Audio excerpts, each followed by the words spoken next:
Welcome to the Empowered with Erika podcast. My name is Erika FB, and I'm an empowerment coach, mindset mentor, personal development enthusiast, and holistic health advocate.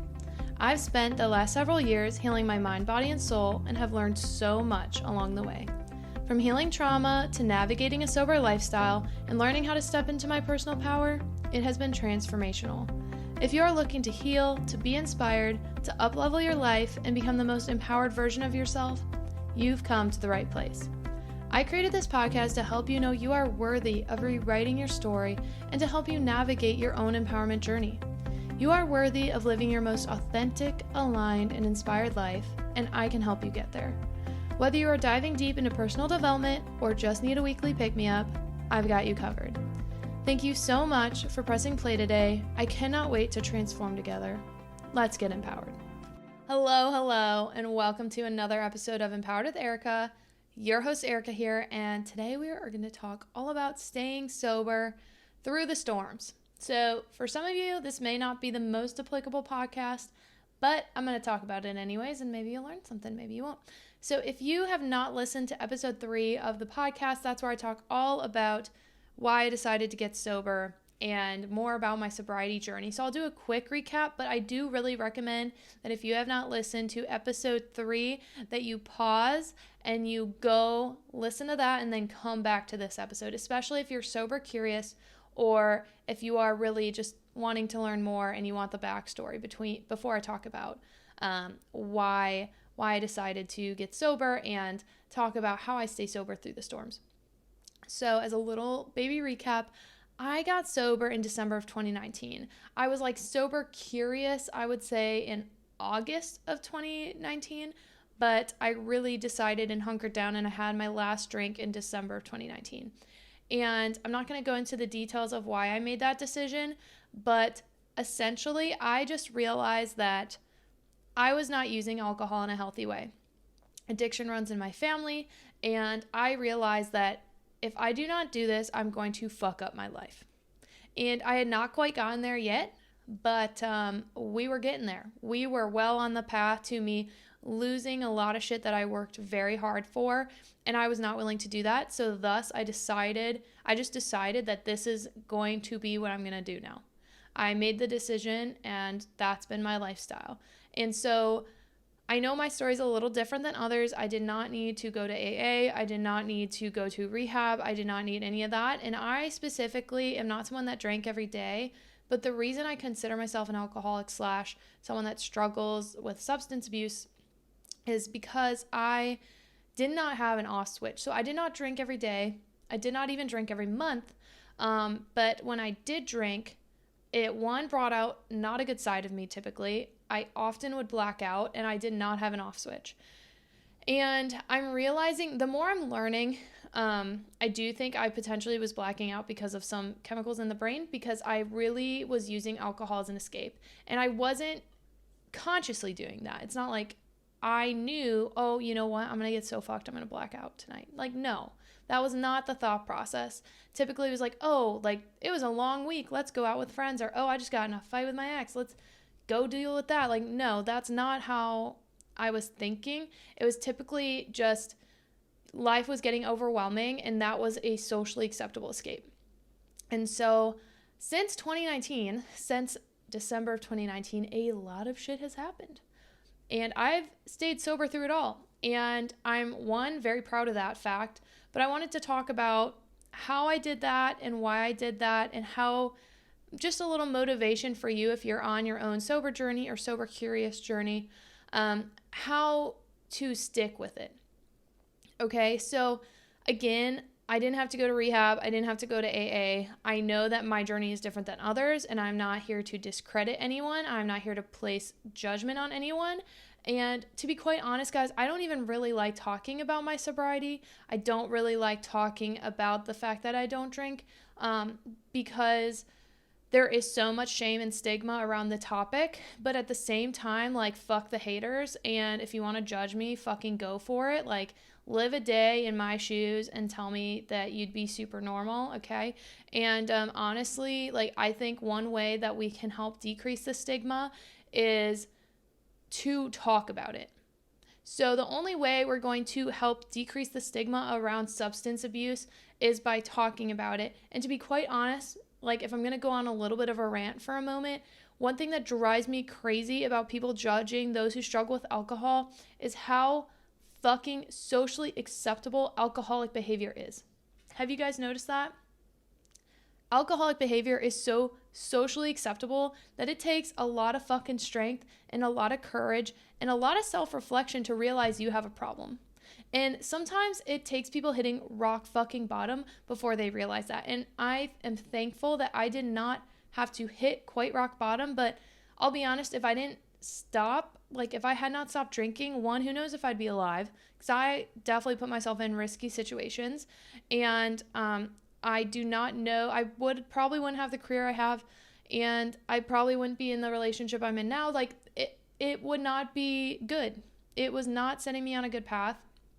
And so deciding to become sober was one of the best decisions of my life. And so I just want to talk about that and talk about how even through the storms, like you can maintain your sobriety. And so I'm just going to talk about that a little bit. So since December of 2019, a lot of shit has happened. You know, obviously we had the pandemic, which was a kick in the balls to most people, I think, in one way or another.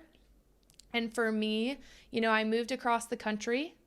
Then someone tried to rob me, which was very traumatic. So first I'm isolated in a state where I know no one and have no friends. And then someone tries to rob me. And then I end a long-term relationship. And then I have a family member die. And this all happened within less than 6 months. And it was really fucking hard. So yeah, you could say Erika went through a bit of a storm. And I stayed sober through that storm. And I'm really proud of that. I'm really fucking proud of that. And I know that some people probably wouldn't have been able to. And that's, it is what it is. Like, I will say that if you have a relapse or if you struggle or if you break your sobriety, that does not make you a bad person. Okay? Do not shame yourself because the world is already too fucking hard on us.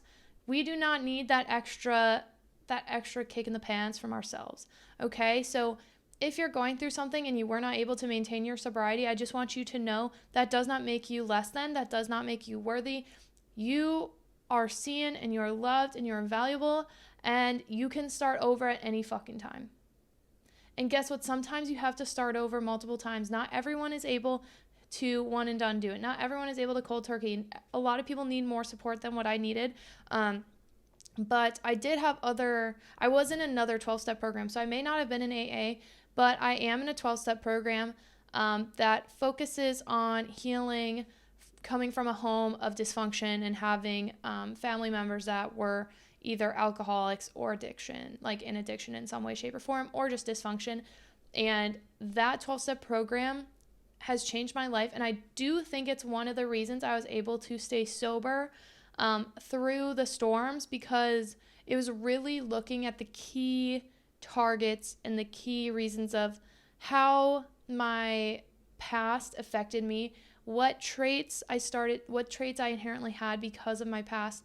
And it's a very powerful program. It's called ACOA, also known as Adult Children of Alcoholics. You're going to hear me mention it a lot because it has literally been the catapult to my healing journey. Like, I've done a lot of shit in my healing journey and I think they all add up, but that is one of the biggest things that has helped me heal. So if you are a child of a dysfunctional family or an addict or an alcoholic, it's not just, even though it's called Adult Children of Alcoholics, it's not only for that. So if you identify with that, I would look into this group. And if you want more information from me, let me know. You know, there's virtual meetings, there's in-person meetings, and it has been hard.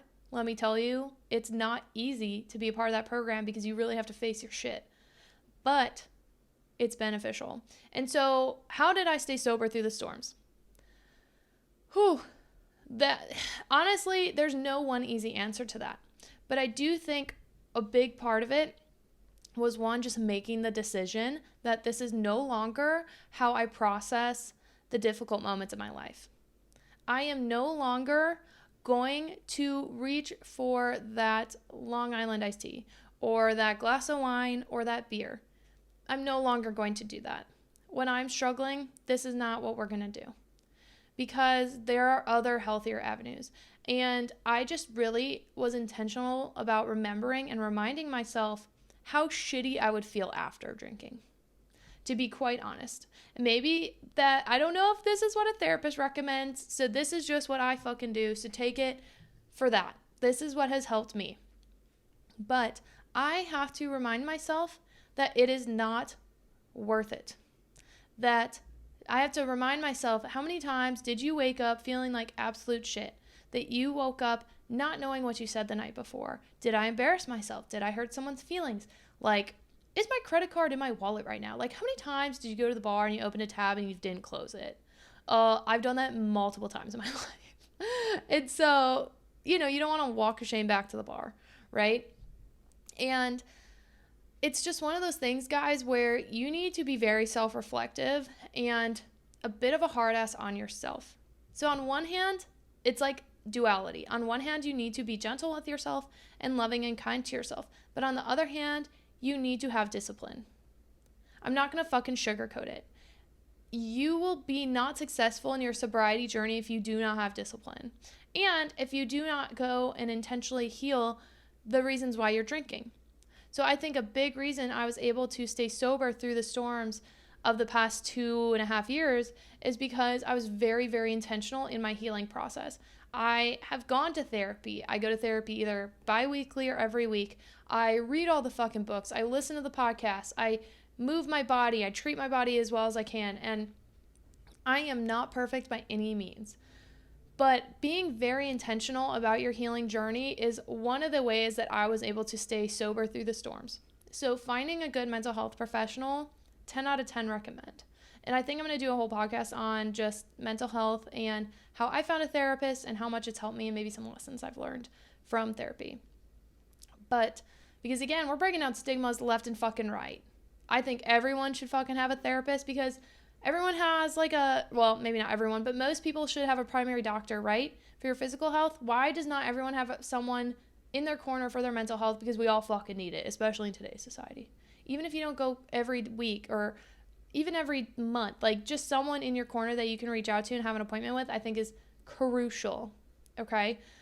So being intentional about your healing journey is the first one. And as you're doing that, you are going to learn to love yourself more. You are. Because I noticed, and again, this is me, this is my journey. I cannot speak for you. I do not know if this is your journey, but I have noticed with myself that typically when I would want to drink, it was because I either wanted to forget, I wanted to escape, or I was feeling like absolute shit about myself. And I was like, this will fake cheer me up, even though I knew it would ultimately make me feel worse in the morning. Okay? And learning to love yourself is so important. I think I spoke about this in a previous podcast, but sometimes, in my opinion, starting your sobriety journey isn't just about quitting drinking. It's about choosing yourself for the first time. It is about choosing yourself. It is remembering that you are worthy and you are enough and you are worthy of having a life that sets you on fire, that you love, that is fulfilling, and that just brings you so much joy and peace. And if you are someone that struggles with addiction or alcohol or whatever, it's going to be hard to find that peace. And so a lot of times when we are starting a sobriety journey, it is just learning our worth, and it's learning that we are valuable and that we are worthy of feeling that love and that joy and that peace, and we are worthy of being seen for who we are at our core. This may sound a little weird, but I have noticed that as I move through my sobriety journey, one of the reasons I think I've been successful is because by taking away the alcohol and the escape mechanism, I've been able to truly learn about who I am. I've been able to know myself on a deeper level that I did not know before. I did not realize before because I was masking and I was covering it up. And the thing about alcohol is, guys, and I'm going to go on a little rant, it is so socially acceptable. How many times are alcoholic behaviors socially acceptable? I mean, people encourage it all the fucking time, and people question you about Why are you sober? Why are you not drinking? How about you shut the fuck up? Because to be quite honest, it's none of your business. Maybe that's aggressive, but why the hell do we question people who are choosing to make a decision for themselves to stop drinking? And why does anyone think it's their damn business? Because it's not.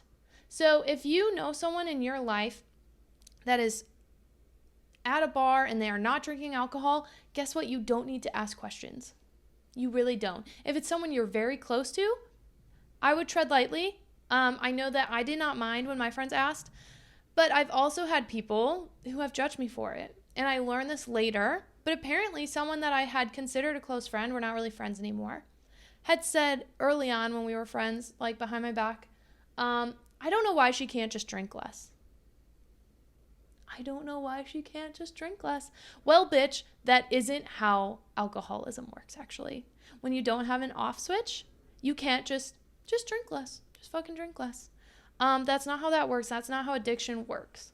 So, sorry, mini rant, but it's just very frustrating when you're on a sober journey and you are learning to love yourself and you are learning to really be the best version of yourself and you are learning how to handle the hard moments of your life with grace and with ease and not using your old coping mechanisms. And then people question you and they push you to drink and they push you to make decisions that are not good for you. So if you have those people in your life, I really, really, really, really recommend reassessing whether or not you want that person in your life, because that does not sound like a good time for me and that is not going to help you be successful. So I guess this little tangent brought me to another thing. What has helped me to stay sober through the storms of my life is surrounding myself by very good people and being very selective with my friends. Being very, very selective with my friendships. Who am I going to allow in my corner? And even when I was starting dating again, me being sober was a big thing for kind of weeding out people. So my partner, Kyle, I love him to death. You know, it was not a big deal for him at all. It was not a big deal. And that was great because a lot of people are very judgmental. He didn't really question it. You know, he did ask me about it, but he didn't push. And he was like, oh, you're going to be a cheaper date. I'm like, yep. Also, a permanent sober drive. So, I mean, if anything, this is an asset. Am I right? Or am I right? But anywho, typically, your sobriety journey is going to weed out people from your life. Here's my thing, let them go. It may be hard, but your health, your mental health, your physical health, your spiritual health, which sobriety affects all of those things, is more important. And you want people that are going to be in your corner, supporting you and cheering you on, not questioning all the shit you do, not questioning why you are making decisions. That's kind of like questioning why someone is going to the gym. Why? Like, people don't do that. People don't question, why are you going to the gym? Like, everyone knows why you go to the gym. Or at least I have not experienced that. Maybe some people do question it, but I have not experienced that. Okay? So, learning to love yourself. Having a strong community. And like I was saying earlier, I just really would remind myself, okay, when something was hard, I would remind myself, if I go and have a glass of wine, how will that help me? How will that make this easier? Sure, maybe it'll lighten the mood, but honestly, will it probably just make me more sad? Probably. Will blacking out be better than facing whatever difficult emotion I'm facing right now? Probably not. Because then you have the regret of blacking out the next morning. So how is that better? And I would lean into, and this is not easy. This is not fucking easy. So be mindful of this. I would lean into, what am I trying to escape?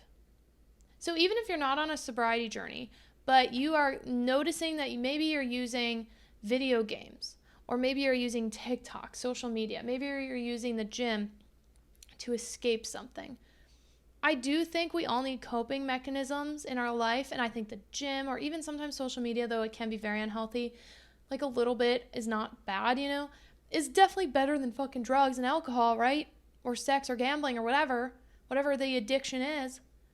A little social media is probably going to be better, or a little like going to the gym or going on your video game for a little bit or watching a TV show. Yeah, like still those have downsides, but we all need our vices. We all need our coping mechanisms. So I would encourage you, though, to lean in and think of, what emotion am I trying to escape right now? Why am I trying to escape this? So let me take you back.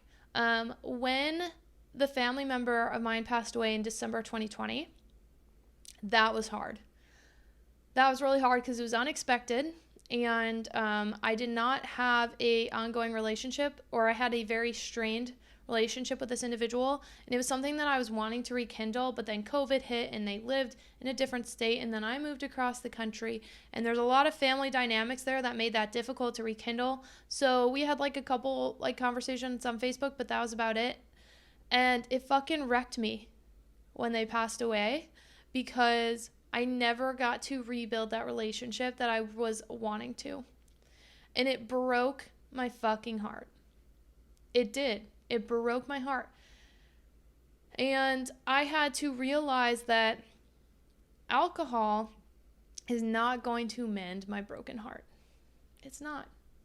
It's not going to make the pain go away. It's not going to make me feel better. It's not. And so I decided to lean into other ways of coping and finding healthier coping mechanisms. So like I said, we all need our vices, but I do recommend implementing a handful of very healthy coping mechanisms that can be your go-tos for when you are feeling the need to reach for a drink. Okay, so I typically only feel the need to drink when I'm very overwhelmed. Like, I will tell Kyle, like, if I am wanting to drink, know that I am not in a good fucking mental space. Because I actually don't give a shit. I normally don't want it. I don't miss it. I love being sober. Like, I do not care. I've got my mocktails. I've got my fake drinks. Like, I do not care. I do not miss it at all. It's cheaper. I feel much better. I'm healthier mentally, physically, spiritually. I don't need that shit in my life, right? But if I do have the occasion where I want it, and that typically is a sign that Erika is not doing so well up here, up in the old noggin. And typically, when I am feeling that way, it's because I'm either not feeling worthy, not feeling loved, or not feeling loved, not feeling lovable. I do recommend flipping that potentially. It's not that you aren't loved, it's that you may not feel lovable. You may not feel worthy of receiving love. And that's very common for those with trauma, for those who come from dysfunctional families. So don't beat yourself too much up about that, but just remember to make that pivot. I do recommend that. That's something I've learned throughout therapy, my healing journey, and ACOA and stuff. But anyway, I got off track. But I really recommend you find some healthy coping mechanisms. So for me, meditating, key. I'm currently very into Joe Dispenza's meditation. Morning meditation is about 25 minutes.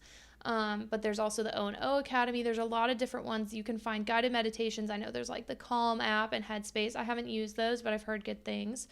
And then I also would go for a lot of walks. Like, I know I've talked about this a lot, and I know like hot girl walks are currently in, but honestly, there's a lot to hot girl walks.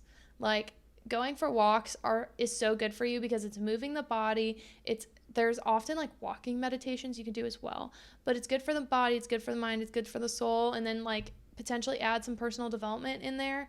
I also sometimes will add music, and there are really good playlists you can listen to. So I personally find certain types of music will put me in certain moods, and I haven't done a lot of research into the frequency of music, but I do know that different frequencies of music affect your brain differently.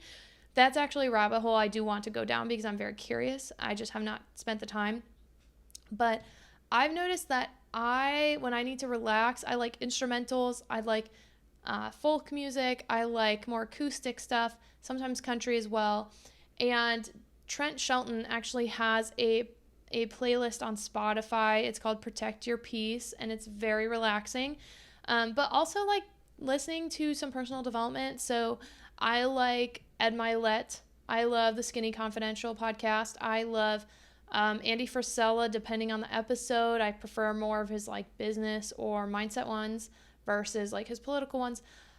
Gosh, so many different podcasts I love. Those are probably my top 3. I've really rotated through the Skinny Confidential and Milet. Love them. I haven't listened to Jenna Kutcher's consistently yet, but I really have enjoyed the content that I have had with her lately. I also have not checked out Nicole LaPera's podcast either, but she does have an amazing book called How to Do the Work. And so that book was incredible. So I would believe that her podcast is probably very good as well. I just haven't listened to it yet. So healthy coping mechanisms is at the gym. There's been several times where I've just had to sweat it out on the stair stepper or move some heavy weights. And I've actually noticed this recently, guys, that I stopped, not like completely stopped lifting, but I just like took a break from lifting, did some other movement.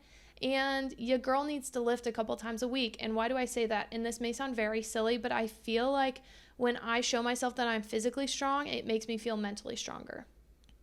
So literally picking up heavy shit and putting it back down and doing it again makes me feel stronger because I am physically getting stronger, but it also makes me feel stronger mentally and internally. So I've noticed that I need to have a set of a couple healthy mechanisms. I also love getting in nature. Grounding, there's so much science behind how healthy it is to get in nature. So I love walks, I love hiking, I love paddleboarding. Those are my things. I love skiing in the winter. I just love being outside. Like, nature is my happy place. Being outside is my happy place. I love, love, love it. So finding those healthy coping mechanisms.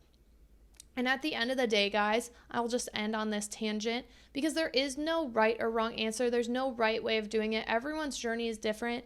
But I just need you, if you are someone who's on a sober journey, if you're sober curious, if you are struggling right now, if you are going through the storms, one, do not give that situation so much fucking power that it breaks your sobriety.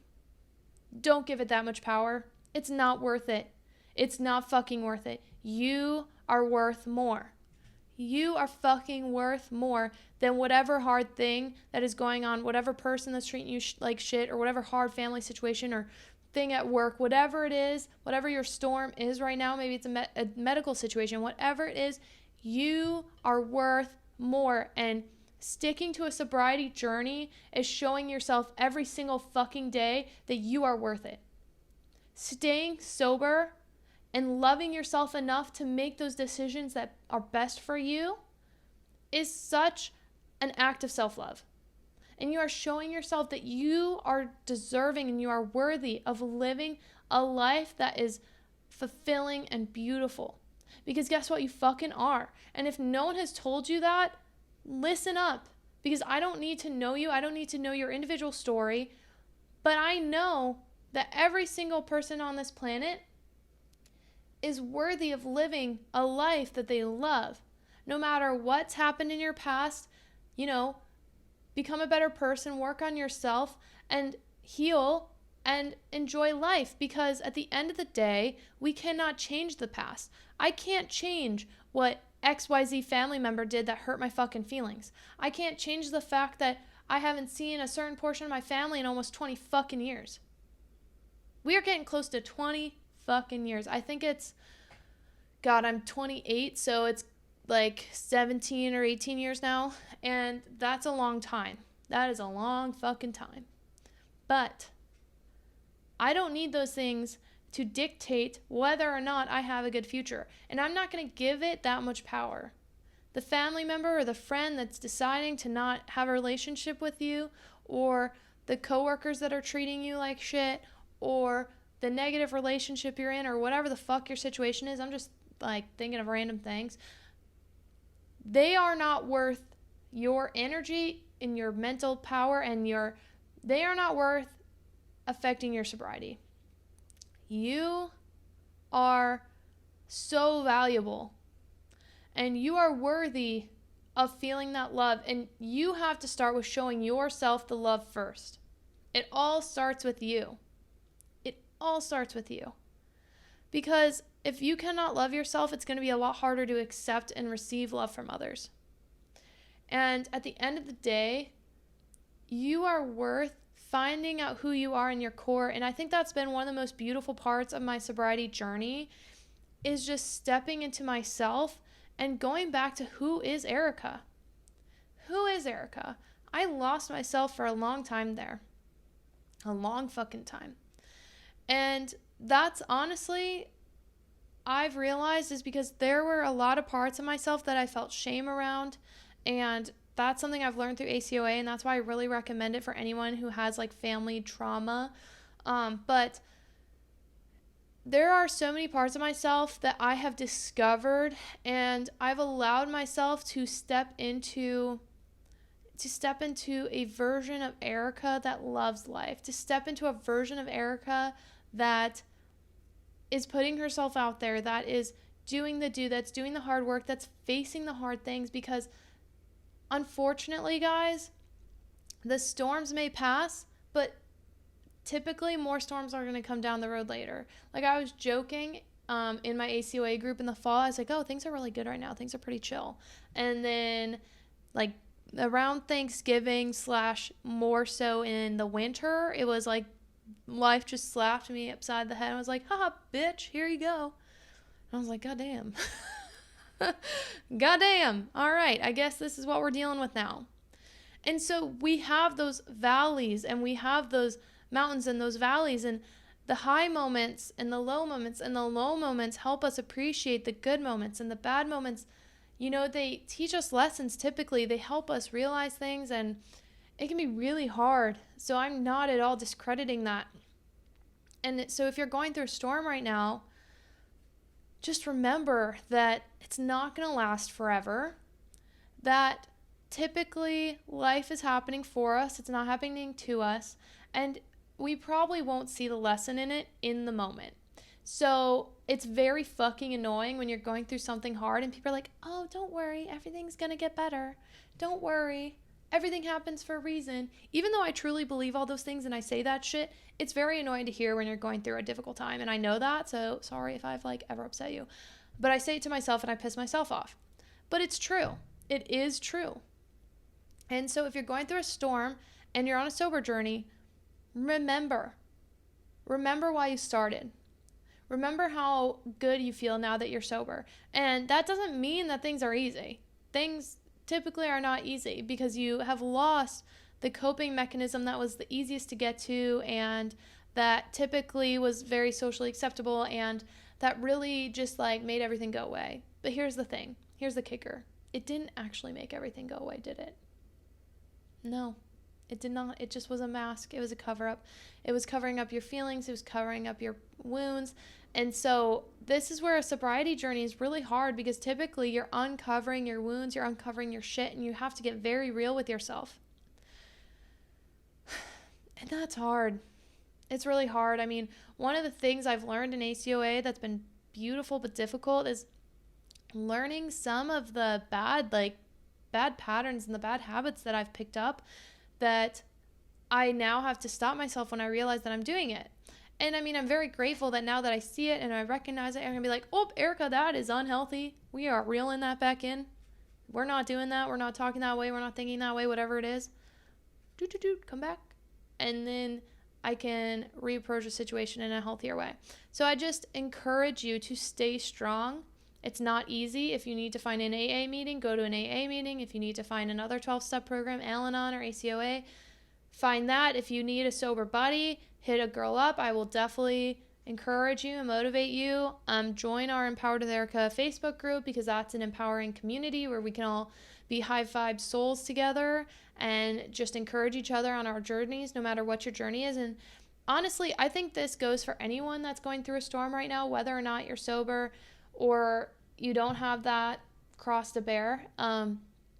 Remember that storms always pass. It doesn't rain forever. It doesn't storm forever. Your shit might get rocked for a little bit, but you will come out on the other side. And typically you're going to pick up the pieces of your life to something even better and more beautiful than before. I mean, it's so fucking corny, but I'm just going to go there. Like the rainbow after a storm. It's so beautiful. And it's such a beautiful reminder that beauty can come out of pain, and beauty can come out of destruction, and beauty can come out of those icky moments where you're like, oh, I'm never going to see the sun again. You will see the sun again. It may not feel like that right now, but you will. So stay strong and don't give up on yourself, because you are worthy and deserving. Thank you so much for tuning in today, for listening to me rant and ramble. I so appreciate you guys, and let us stay empowered. Thank you so much for listening today. I'm so grateful for each and every one of you for taking the time to be a part of our community. Don't forget to check the show notes for the resources I shared in today's episode, and of course to connect with me on social. You can find me on Instagram and TikTok at erika.vishkalis. You can also find me on Facebook at Erika Vishkalis. If you want to be a part of our online community, check out our Facebook group, Empowered with Erika. You can also find all of our offers and community links at empoweredwitherika.com. I always love hearing from you, so don't forget to rate, review, and subscribe, and tag me with your biggest takeaways from today's episode. Let me know what you loved and what you want to hear more about, and share it with someone who you think would love it too. I cannot wait to share more with you. I will see you next week, and don't forget to stay empowered.